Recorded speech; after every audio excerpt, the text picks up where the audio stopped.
আসসালামু আলাইকুম প্রিয় বন্ধুরা। সামনে বাঘ এরো চিহ্নটি তীর চিহ্নটি ঢাকা পড়ে গেছে। এদের কাছে পাবলিকের এটা আমরা আজকে পরিষ্কার করে দিচ্ছি। আমাদের জন্য দোয়া করবেন,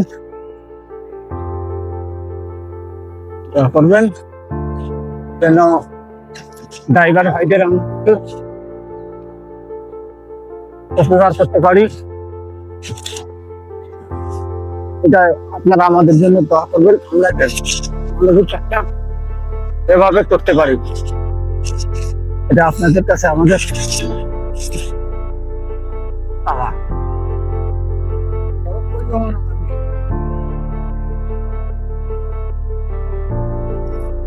আহ